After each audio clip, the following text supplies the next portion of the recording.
This rescue happened over the weekend near Heber in northern Arizona. The horse couldn't make it out of the mud pit alone, and it took an entire team to save the day. Fox 10's Nicole Krasean joins us live with the details. Nicole.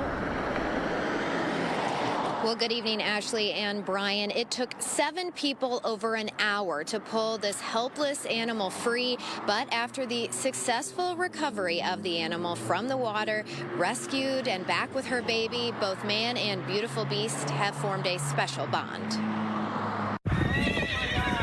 Urgent mare drowning in mud. That's the message Betty Nixon got Saturday morning from 2 photographers who went out to capture shots of wild horses near Heber and ended up finding a mare and her foal stuck in a mud pit. I texted them back and said I'm on my way. Betty, who lives nearby, showed up with a neighbor and supplies to find the rescue mission already underway. And when I got there, they had already pulled the foal out of the mud. There was one gentleman named Andy, and he ended up being a major hero of the day because he went into that mud with no hesitation, which is kind of dangerous because you've got a wild horse that is thrashing in the mud trying to get out. The group, now 7 strong, started working together to get the mare out. We wanted to get the tow rope underneath the torso behind the front legs, but there was no way to get the tow rope underneath her, under the mud and around her body. I hate to put something around her neck. But that's what the rescuers had to do,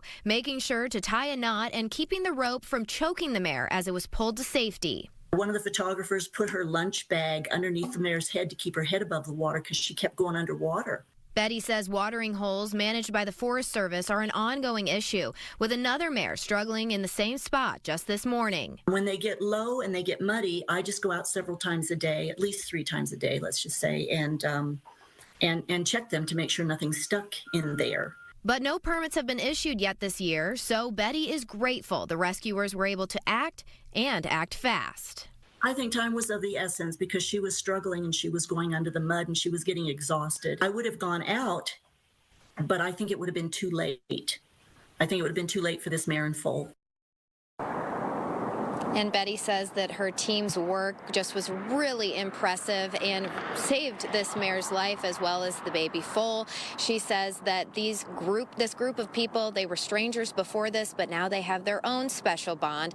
And she did say that she has made a request for a water hauling permit with the Forest Service for this year. Reporting live tonight, Nicole Krasean, Fox 10 News.